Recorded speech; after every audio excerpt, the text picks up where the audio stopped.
komwe mukonera kanema ya mibawa lero lachitatu pa 4 December 2024 kukulandirani ku program inanso ya nzika ekutinji. Kumbukirani kuti iyi ndi program imene timakhala tikambirana nkhani zosiyanasiyana zimene zimakhudza moyo wathu wa tsiku ndi tsiku ngati nzika, kumaona magawo amene ndithu makamaka achitukuko kuti kodi zikuyenda motani, ndi pati pamene pakusalira, tikonze pati mogwirizana ndi adindo amene tinasankha kuyika ndithu mipando yosiyanasiyana kuti atsogolere zinthu mdziko muno. Ine dzina langa ndi Bertha Chirwa. Kwa nthawi zonse timakhala anthu awiri, ine ndi Paul Kalaje. Mwadzuka bwanji? Ife tadzuka bwino kaeni. Ifenso amphamvu. Zikomwambiri. Tukamba kuti 4 December. Chaka chijende kuti chikupita no kumapeto. Lero masiku akwana 31 tikachotsapo masiku 4 ndio kutsana masiku at least it should be 26 if it's not 27. Ndamina atsala kuti timalize chaka cha 2024.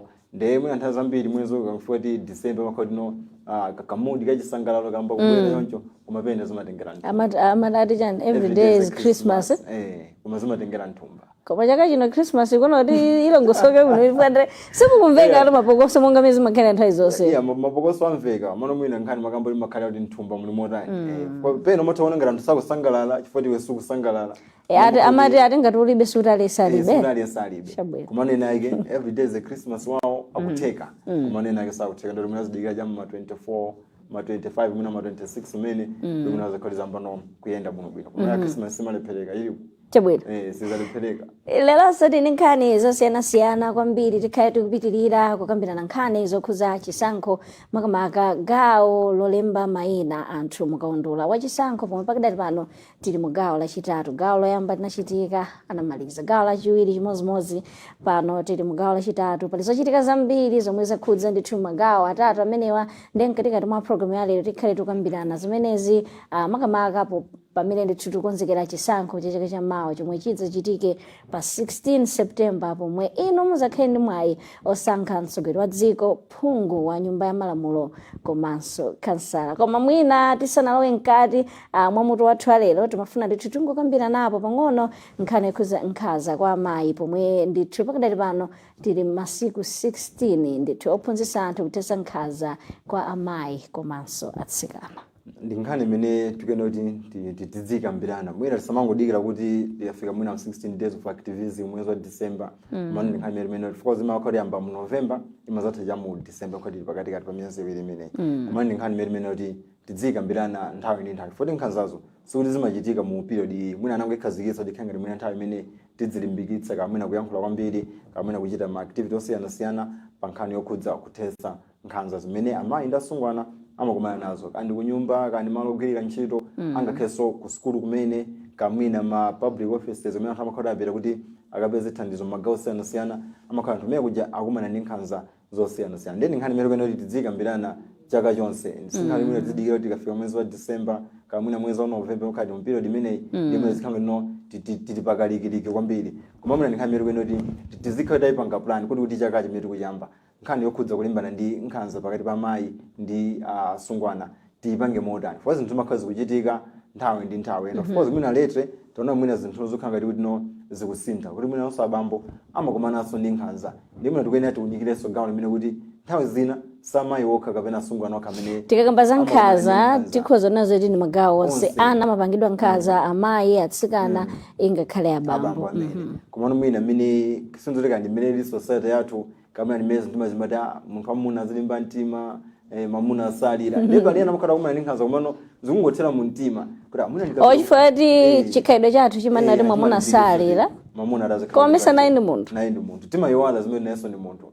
Maso mwina pene makhala no ndi tokatoka abambo kapena mwina anyamata ndikapita polisi kakadandaula ndakanoti abambo ino muzadanda zimene andona ngatofoyira kamwina ofoka kuti zimene zimukhoza kuthana nazo bazoka ndipo zimene nakakumana ndi nkhanza komano akukanika kuti abwere poyera akukanika kuti ayankhule manga ndi mmene society ilili komanso manga ndi mmene zinthu zikuyenda. Mani nkhani imene tizikambirana tikaona pena pake taphinjika kuli malo osiyanasiyana amene tikhoza kupita ndikapeza thandizo kandi ku polisi kumakhala atsogoleri magawo osiyanasiyana kandi kumpingo kumene kandi mmudzi umene tikhoza kupita kunyotekaza koma ine kunyumbako ndikumana ndi zotere kapena mwana akumana ndi nkhanza zoti zimene makolo ake kandi ankolo ake kandi ndani amene akumusunga pa nthawi imeneyoyo akumujire kuti tingathandizane motani kupita kumene kuja atithandiza kupeza solution kamuna nkhani chakufunika polisi ndotayita na polisi akhale pansi tikambirana atuzo kuti malamulo amati chani pamwina nthawi zina timathokopa kupita ku polisi kumwina ndikapita kumeneko ndione ngati kuti kamwina ndinosokoneza kandi ndinokuba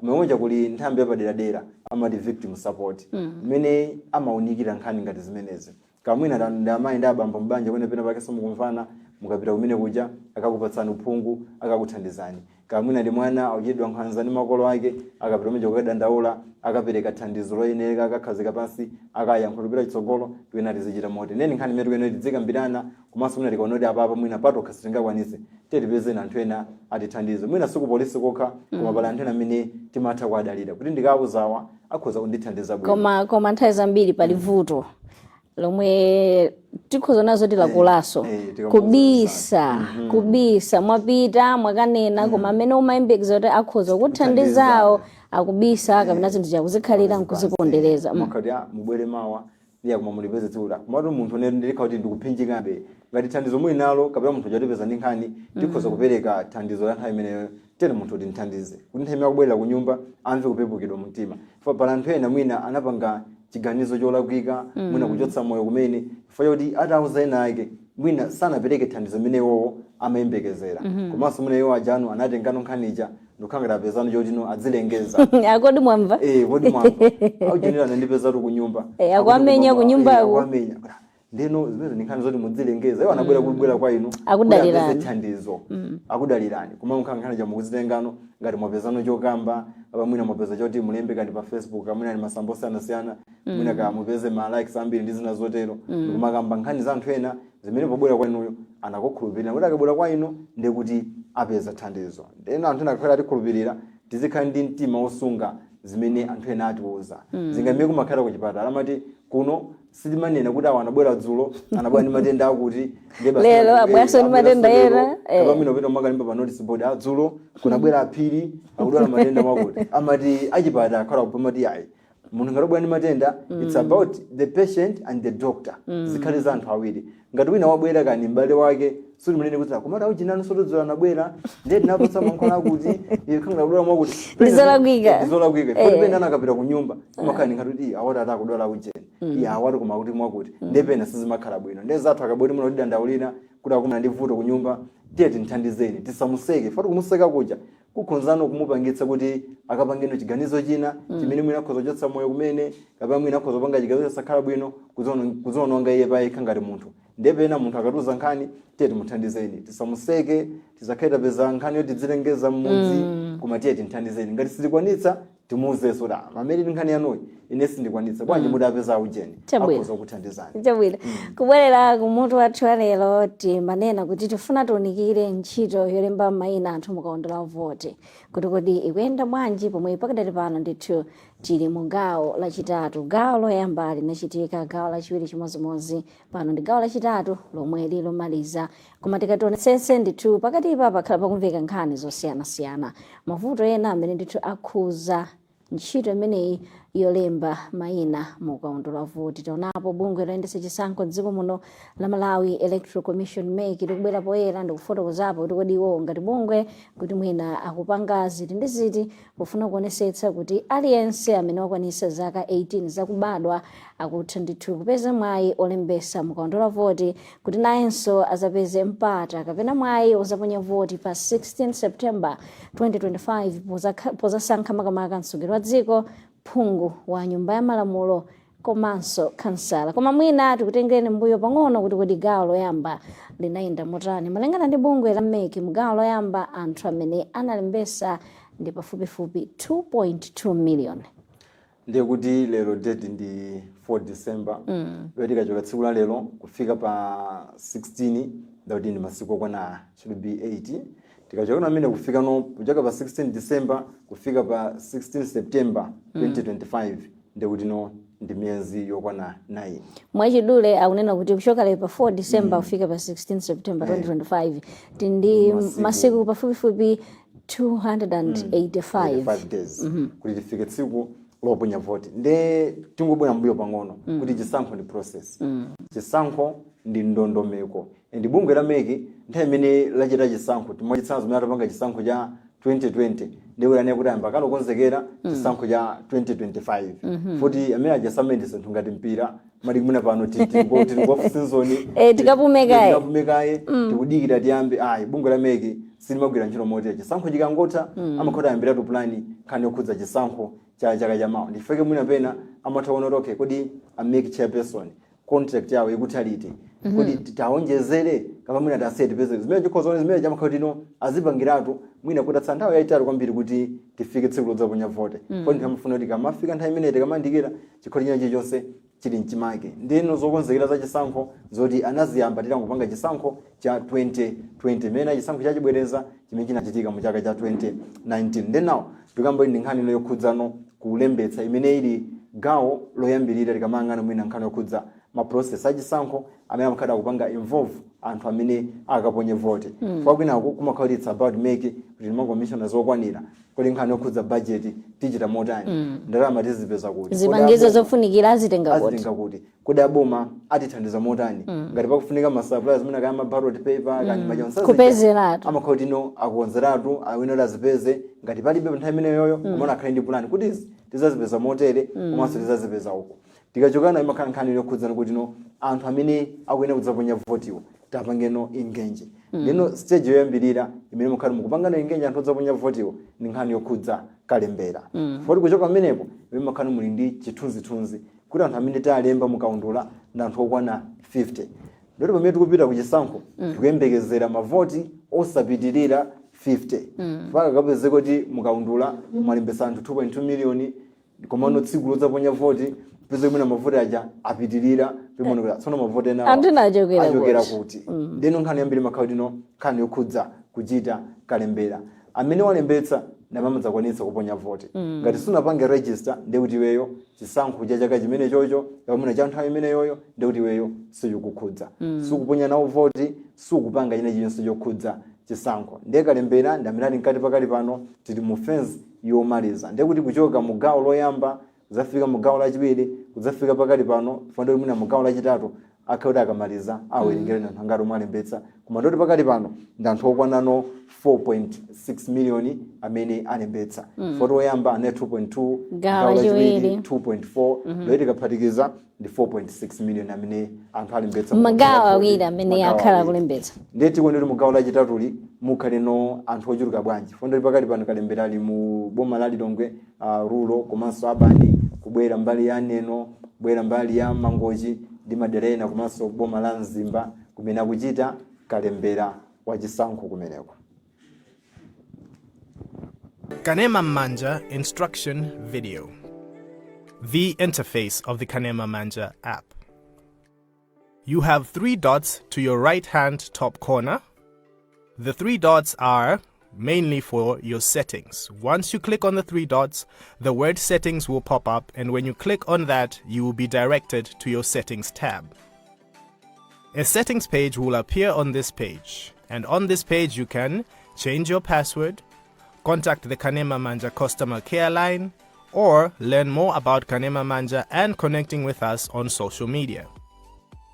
Promotional video. The video on top is for promotional content only. This helps you stay up to date with upcoming events and programs. Live TV. The Live TV tab is where you watch Mibao television programs that are live on the app. Radio. This is where you are able to listen to Mibao television as audio only. Full-time radio will be coming soon.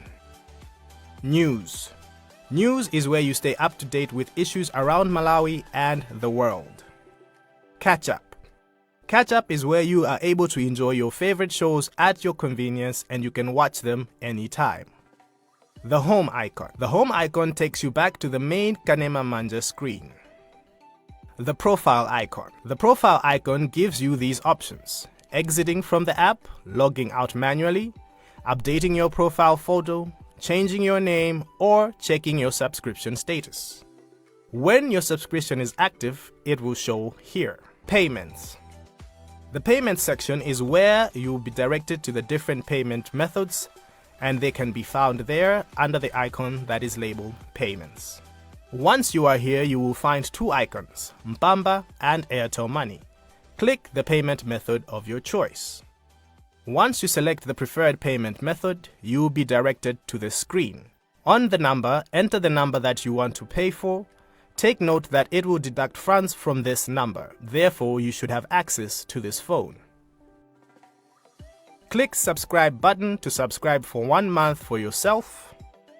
Once the subscribe button has been clicked, you will receive a message informing you that you have to enter M-Pamba or Airtel Money PIN in the next prompt. Enter your M-Pamba or Airtel Money PIN on this window. Note that this prompt will only show up on the phone containing the SIM card with the number you entered. After entering mobile money PIN, you will receive a message confirming whether your transaction was successful or not. Weekly subscription. For a weekly subscription, the procedure is the same. You just have to tick on the Pay Weekly option. When weekly subscription is activated, the amount changes automatically. You can choose to pay subscriptions for up to 12 months. If you have already subscribed, a text will pop up saying you already have an active subscription. Do you want to proceed? If you want to pay for someone in Malawi or outside the country, click yes, otherwise click no to return. Paying for someone. To pay for someone, you have to tick the Enable Paying for Someone option. Enter the number that has funds to be paid in the upper text box. The account number you are paying for the subscription should be entered in the lower text box. Click subscribe button to subscribe. Follow the same procedure to subscribe for a week or for some number of months. You can also subscribe for somebody else up to 12 months. Thanks for being a part of this Kanema Manja experience.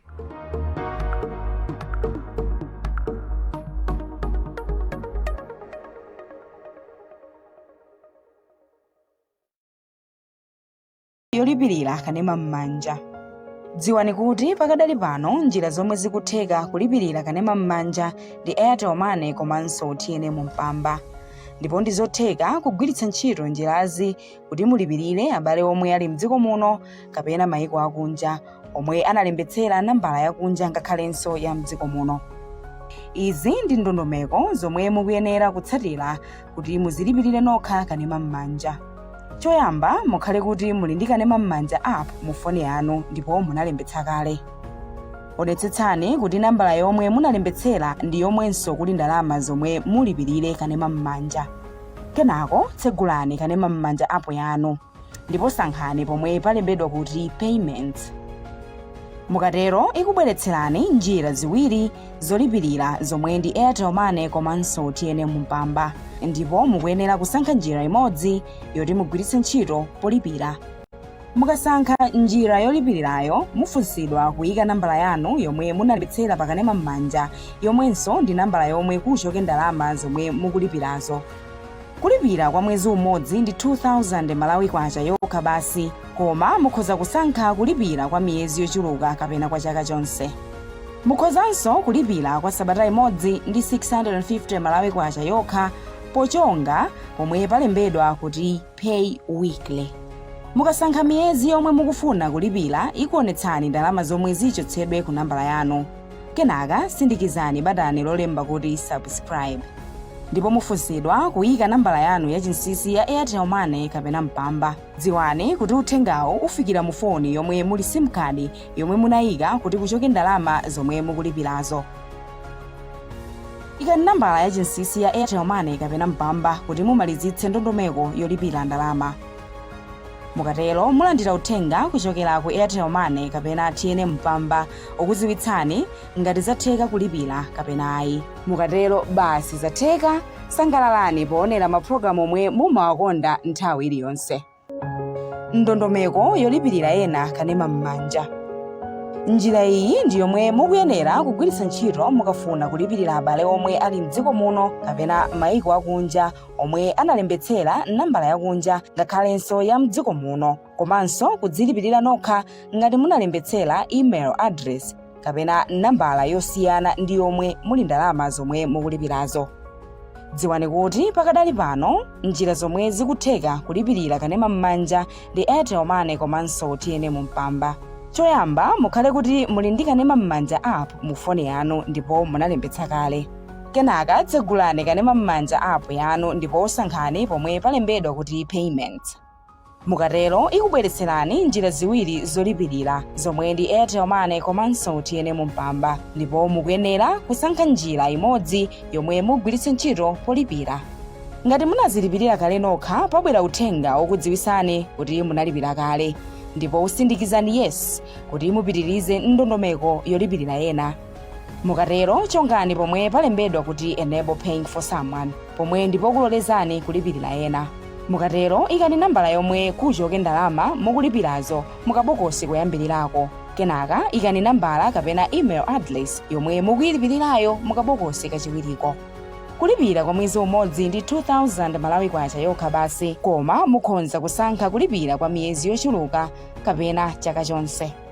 Mukhozanso kulipira kwa sabata imodzi ndi 650 Malawi kwacha pochonga pomwe palembedwa kuti pay weekly. Mukasankha miyezi yomwe mukufuna kulipirayo ikuonetsani ndalama zomwe zichotsedwe ku nambala yanu. Kenako tsindikizani batani lolemba kuti subscribe. Ndipo mufunsidwa kuyika nambala yanu ya chinsinsi ya Airtel Money kapena TNM Mpamba. Dziwani kuti uthengawu ufikira ku foni yomwe muli sim card yomwe munayika kuti kuchoke ndalama zomwe mukulipirazo. Ikani nambala yanu. Kanema Manja Instruction Video. The interface of the Kanema Manja app. You have 3 dots to your right-hand top corner.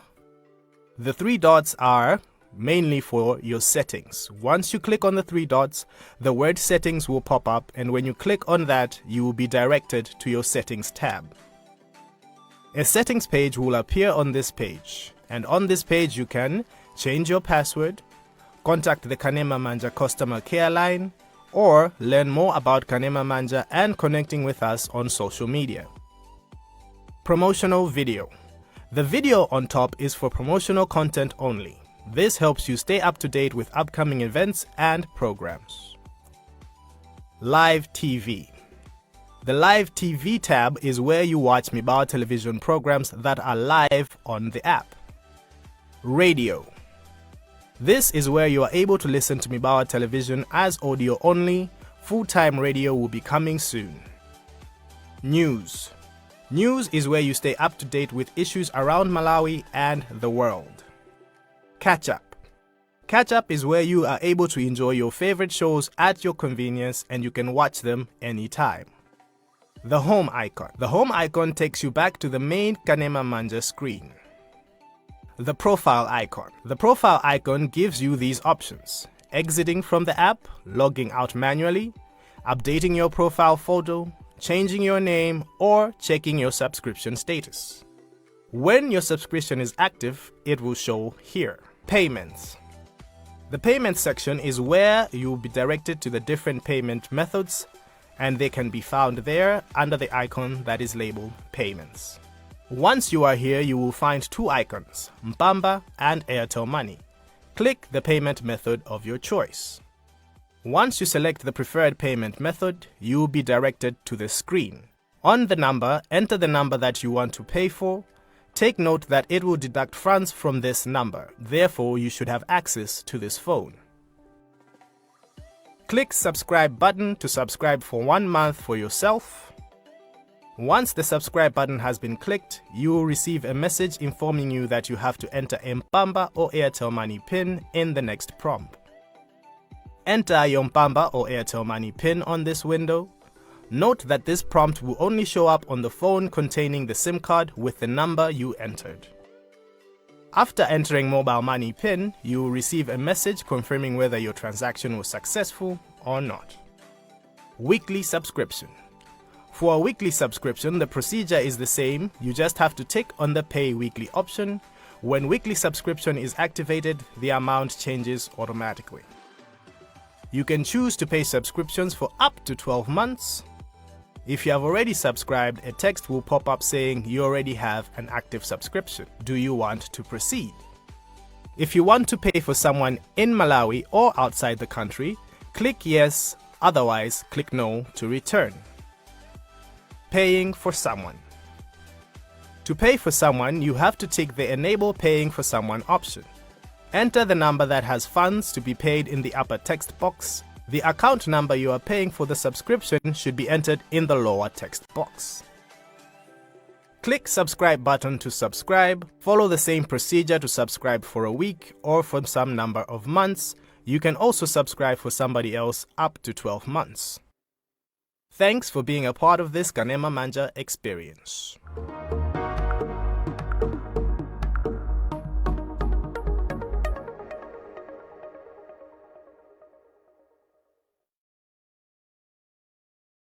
kuti tinali ndi technical fault koma apa ndithu tikupitira ndi program yathu. Kumbukirani kuti nkhani imene tikukambirana lero ndi yokhuza ntchito yolemba mayina anthu mukaundula wa voti, pomwe tikuona zoti pakadali pano tili mu gawo lachitatu. Gawo loyamba ndi lachiwiri litachitika anthu over 4 million ndamene alembetsa, ndi pali ndithu zoyembekezera zambiri kuti mwina mu gawo lachitatu limeneli chiwerengero cha anthu imenechi chikhonza kukwera potengera kuti mavuto ena ndi ena amene ndithu analipo m'magawo oyamba komanso achiwiri pakadali pano tsopano akonzedwa. Panali mavuto maka nkhani yokhudza kuti ngati mwa malamulo bungwe la MEC limagwiritsa ntchito national ID ngati the basic requirement kuti munthu kalembetse mukaundula wa chisankho. Ndomwe ukapita kumeneko mwina ena makhoti akupita kalembetsa koyamba kwa amene mwina akwanitsa kumene zaka 18 akapita kumene kuti apangire process nkhani yokhudza national ID akuluakulu abungwe la NRB. Papeza mwina pena ndi pena pamakhala mavuto nkhani yokhudza kuti munthu yakulembetsa koyamba. Mwina ukamene analembetsa kale kuti mwina ID inasowa kapa mwina panachitika inawonongeka munjira ina sizimavuta kwenikweni funa makhoti mayina aja mukaundula mwawo akangana mu database mwawo information imakazo ilipo kale. Kumano mwina kwa ina amene akupita koyamba kuti mwina athandize akwanitsa akalembetse mukaundula wa vote pena zimakhala zovuta funa makhoti apanga ngati new register mukaundula wa unzika kuti akwanitsa kutoka ponya vote. Ndipo mwina pena amakaniki mwina apange process bwino data ija kapena kwazo lipitana mukabwereso zomwe ena madandaulo ndi zimagwesa mphwayi. Komanso mwina tikangana kuti anapanga kuti nthawi yopanga kalembera chisankho ndi masabata 3. Ndi munthu wapita mumuzoti abwere pakatha masiku 3. Ndi kuti tikayikitsa mtsiku imene wapita ndoti ndi masiku 4 amene adutsa amene popo. Ndoti wiki makazo li atakali pamene. Ndi mwina nkuteka munthuyo ali ndi zochita zina. Ndi kuti mwinano anasiya zimene zija kuti apita akalembetse ndi mukumbweza kuti abwereso after masiku 3. Ndi kuti tsiku linaso akuyena kuti kaya machita business kaya magwira ntchito kama panga school akuyena kuti asiye kaya zimene zija abwereso akalembetse. Ena zimafoketsa mata ndi kubwino ndingozisiya. Komanda mumusira ndali. Komanda ndi mine process inalidi. Komanda singa masezo zochita zanga kuti nzikhala kupita mine kuja mwina kupita sabata yoyamba muzabwera after masiku 3 ndipireso tsiku lina mata ndi kubwino ndingozisiya umata zaponye votewo ndi omwewo. Mene pena ndikulakwira ufulu mene ali nawo ngati anthu. Ndikulakwira udindo wawo. Foti kuponya vote ndi ufulu komanso ndi udindo umene uli m'malamulo a dziko lino limene dziko constitutional anatipatsa nzika kuti ndi ntchito imene tikuyena tizichita ndi ufulu wathu ndi udindo wathu kuponya vote. Ndipo amabwera mu gawo lachitatu ene kuti mavuto ngati amenewo athana nawo kuti achinyamata ambiri amene akwanitsa kumene zaka 16 amene zaka 18 akapita kumene kuja amakwanitsano kapanga register bwinobwino kuti akakwanitse kulembetsa mukaundulano wa kuzaponya vote chisankho cha chaka chamawa. Ndiye tikupita mwina mu gawo lachitatu izikhawo lino zikuyenda mmene zinalidimo zikuyenda mmene zili. Foti mu gawo lachiwiri mapeza kuti magawo ena apeza mwina mapita pa center ina amauzana panopa kupanga register mphatso pano sizikutheka kumano mwina mupite center yakuti leo kai mwina ndipatali distance mwina pafunika ma transport ndi zina zotero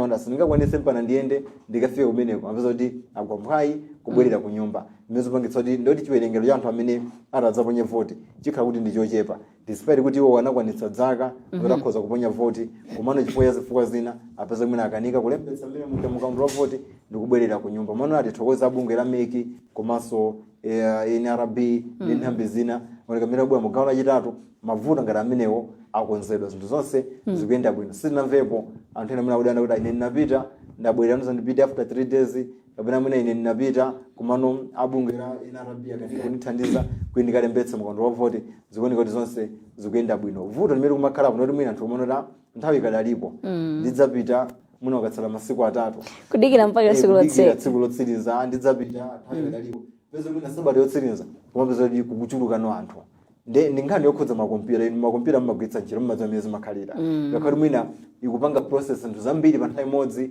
ndi zamakina zapeza mwina pena za jama kamwina zatani chifukwa kuti mwinano ikugwirano ntchito mwina moposera mwezi mmene kuyena zinthu zigwirire ntchito chifukwa kuti anthu aja alipo ambiri komano nthawi ikadalipo chonchi tiye tipiteni tidzikalembetsa sizikumatenga nthawi 5 minutes umakhala munthu wamaliza ndikuti akulemba ngati kupita ku school upita ngati mwina uli ku ntchito kandi business upita zikapita zochita zako bwino bwino sizikumatenga nthawi ndeti tipiteni madera amene mukuchitika kalembera mu gawo lachitatu boma la Lilongwe Mangochi Nzimba Chikwawa Nsanje ndi maboma ena amene akuchita kalembera mu gawo lachitatu tipiteni tikalembetsa zakuti toponya voti chaka chamawa. Masiku apitawa tinaona chipani cha United Democratic Front UDF chinakumana ndi ena mwa akuluakulu bungwe limene la Malawi Electoral Commission MEC pa nkhani yomwe yokhuza kalembera umayina mukandula voti komanso zinthu zina zokonzekera chisankho cha chaka chamawa. Iwo ngati chipani ngati stakeholder nawonso amafuna ndithu kuti akaonekerane mfundo zina zikuluzikulu zimene akuona kuti zikhonza kusokoneza chisankho cha chaka chamawa ngati sizikonzedwa. Mwina mfundo zikuluzikulu zimene anakambirana kumeneko ni nkhani yoonetsetsa kuti mwina anapemphako kuti bwanji ataonjezera masiku olemba anthu mayina mukandula voti kuti mwina amene analephera kuti alembese mugawo loyamba lija pa zifukwa zosiyanasiyana zomwe ndi zomveka komanso zovomerezeka panopo akhale ndi mwayi kana masiku ochepa chabe amene ameke angalole angaperekewo nawonso akalembese. Panalinso nkhani yokhuza kuti kodi bwanji pazakhale kuonetsetsa kuti ngati MEC ikuchita zinthu poyera azakhazikitse minority situation room. Panalinso nkhani ina yokhuza smartmatic device amene ndithu ambiri pakati pa pamveka nkhani zosiyanasiyana zomwe ndithu awa anaona kuti mwina ndikwabwino kuti apange clear marumas amene analipo. Choyamba tayamikira chipani cha UDF funa kuti aonetsa maturity komanso aonetsa professionalism kuti kuchita zinthu mokambirana ndi njira imene tingagwiritse ntchito ngati pali kusamvana ngati mwina tikumukayikira munthu na zinthu zakukhanga kuti akuzipanga motere kuti sizikanaenda motere pakhale palo kayikirana ndeta ayamikira akuluakulu chipani cha UDF kumene kuphatikizapo mtsogolo chipani chimene chatupere mulunzi amene ndiye kuti ngati chipani chipite pachokha ndoti chaka chamawa tikaona ali pa ballot olemekezeka atupere mulunzi. Tayamikire kuti apanga chisankho chabwino fapena sizimakhala bwino kuti pali kusamvana mwina ndikumene kuti tiye tikapangeni mademo. Of course mademo komanso kumangothira ma press briefing mango yankhula tiye tikamkhweni kwatula nkhani iya kumatiye tipangeni chakuti of course ndi ufulu mukhoza kupanga kutero kamuna mufuna mademo mukhozanso kupanga ndizabwinobwino malamulo amavomereza komano pena tizipangano way ma options kuti tikakapanga mademo kapamwina tikankhula kwatula nkhani ndikupanga ingenje kuti tikambirane chimene chingakhale chothandiza ndi chiti ndi mwina mapirani for the best option zimene achipani cha UDF apanga apa. Tayamikira anapita kumeneko ndikuona kuti tiye tikambiraneni kodi tingachite motani. Ndikanakondanso zipani zina zimene pena zomakhala ndi nkhawa kuti bungwe la MEC nkhani yokhudza makina amene kugwiritsa ntchito polemba ikuyenda motani atayipitana ndikukambirana ndikupeza ma solution fapena sizimatheka kuti mwina amene sizimakhala bwino kuti munthu zingoyankhula chakuti ikanapanga mwakuti iya chakuti sichikuyenda bwino kumayankhula kumbali mwathandizira kupereka ma solution ndi nkhani yaso imakhala yofunikira kwambiri. Ndetayamika chipani cha UDF kuti anapita kumeneko anthu enanso noti azipani okha komanso mwina magawo ena amene ali ndi madandalo pa nkhani osiyanasiyana apeza MEC akambirane nawo. Now kubwera ku nkhani yokhudza kuti zina mwafundo zimene UDF amafuna kuti mwina bungwe la MEC lizonikirapo nkhani yokhudza kuti mana chita kalembera mu gawo loyamba kapena mu gawo lachiwiri kula anthu ena ambiri amene sanakwanitse kulembetsa mwina bungwe la MEC litabwereranso ndikachita kalembera madera ngati amenewa. Ndi nkhani imene mwina sinayambe ndi chipani cha UDF chokha taonawo magawo osiyanasiyana mwina mabungwe imapauka akumanena kuti kumano magawo ena sizinaende bwino kodi simungabwerere ndi mwina panopa tidikire na MEC kuti ayankhe zotani kumano likhoza kukhala ganizo labwino kuti mwina atamaliza mu gawo lotsiriza gawo lachitatu mwina ndikuunikira kuti tingachite motani first yakuyendera kuti plan anapanga kale plan kuti pa nthawi iyi tidzapanga izi pa nthawi iyi tidzapanga izi komabe pena anthu matha kuunikira kuti chabwino tinapanga tidzapanga tikazamaliza izi koma kuti nthawi yakaka sitingakwanitse kupanga izi ndi zikhoza kukhala bwino zambiri zikhoza kukhala bwino kwambiri yakhali bungwe la MEC labwereranso madera ngati amene omwe kuti anthu ambiri sanalembetse fanja kuti akhala kuti aperekano mwayi kwa wina aliyense ngati pangapezekeno anthu ena kuti sanalembetsenso mugawo lamuna lachibwereza likheni kuti vuto ndiwo ono kuti asankha kuti ono achita kusankhana kumano bungwe la meki likha kuti lilibe mlandu chifukwa anachita kalembera koyamba mwa malamulo samene akubwerera kumana atawunikiranso magawo ena anabwerera ndikupeza mwina iweyo sunakwanitse kupita kukalembetsa ndilikhala kuti vuto ndi iweyo mwina pa zifukwa zako kamwina nkhani yokhudza chikhalidwe chako kamwina ndi chipembedzo chimene kamwina zimene iweyo umakhulupirira ngati munthu ana kuti ine ndisakachite nawo kalembera komano chikhozo khachi ndi chabwino kwambiri bungwe la meki lilabwereranso madera ngati amenewo kuti mwina akachitenso kalembera kuti anthu amene sanakwanitse kulembetsa mugawo limenelo nawo sakwanitse kulemba akwanitse kulembetsa kuti adzakwanitse kuponya voti pa chisankho cha chaka chamawa.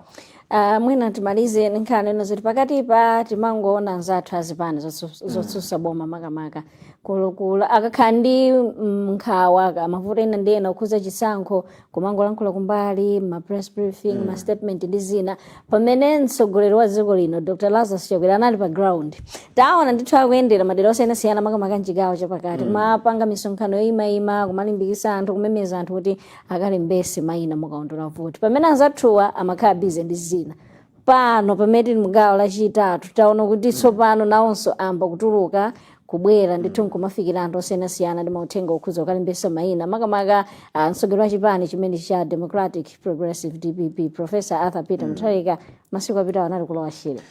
Mwina tiyambe ndi kuwathokoza zipani zotsutsa kamba kopanga chiganizo chawo mochedwa kwayoti mwina izi nde muthokozano tathokoze fapino mazifunso nthawi yonse anali kuti amadikira chani mwina amene naona kwambiri ndi Achakwera MCP komanso mwina a vice president a dziko lino amayiko onse amene amakhala kuyenda madera osiyanasiyana kumalimbikitsa tiyeni tikapiteni tikalembetse tiyeni tikalembetse zimene tinakambiranaso mpulogalamu yoyambira kuti mwina nkhani yokhudza ma sensitizations campaign mwina sikuyenda bwino kodi anthu mauthenga akwanitsa kuwafikira bwinobwino kona anthu akudziwa kuti tikulembetsa mayina ndi mwina ano chipani cha mtsogoleri wa dziko lino chipani cha MCP komanso wachuluka mtsogoleri wa dziko lino mwina ndi anthu amene anali patsogolo kwambiri kumalimbikitsa anthu amene amadera osiyanasiyana komano ikuti sikuti zipani zotsutsa mwina sinzolika zimadikirira kaya anali busy ndi madandaula kaya atayambika kaya mwina athokoze mwina ano ataone kuti pina pake sitikuchita bwino abwerano ndikumayendayenda madera osiyanasiyana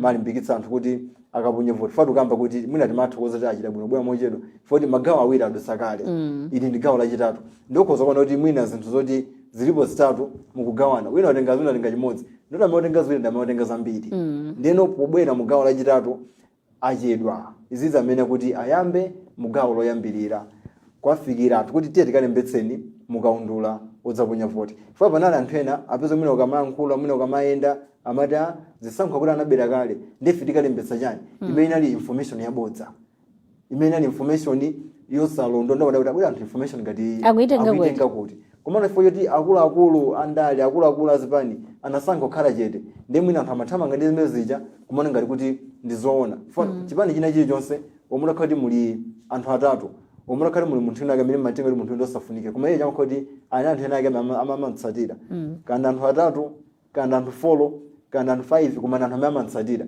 chalo chonse manganene amene ujayo amakhota kuchitenga kuti ichi ndicholondola ichi ndi jasitengeni zimene mtsogoleri wathu akuti yankhula ndi anachedwa pamwina tayamikire kuti abwera kumwina kumauza anthu izi zipitenso kwa nthambi zina zimene zimakhala zikuyang'ana nkhani yokhudza chisankho kuti nawonso azichita chimodzimodzi kumayenda m'madera osiyanasiyana akhoza kugwiritsa ntchito njira yosiyanasiyana kamwina kumene ali minibus imene chimkuza mawu ndikumalengeza mmenemo kakumachititsa misonkhano chimodzimodzinso mafumu adzauza anankhalenso kumipingo kumene tikamaliza kupanga zolengeza zachopereka tiauzenso anthu tikulembetsa mayina mukaundula wovota foti tikabwera nkhani yovota sizimatenga zoti ine ndimapemphera pena sindimapemphera ndi udindo wa nzika ina iliyonse nkhani yokhudza chisankho chabwera ndithokoza kwambiri kuti tinali limodzi mpulogalamu ya lero tibweranso pano Friday chabwera amene ndipo kalaja amene makhala naye nthawi zonse kukambirana nkhani zosiyanasiyana zimene timakhulupirira kuti zimakhudza moyo wathu wa tsiku ndi tsiku ngati nzika msiku la lero timapitiriza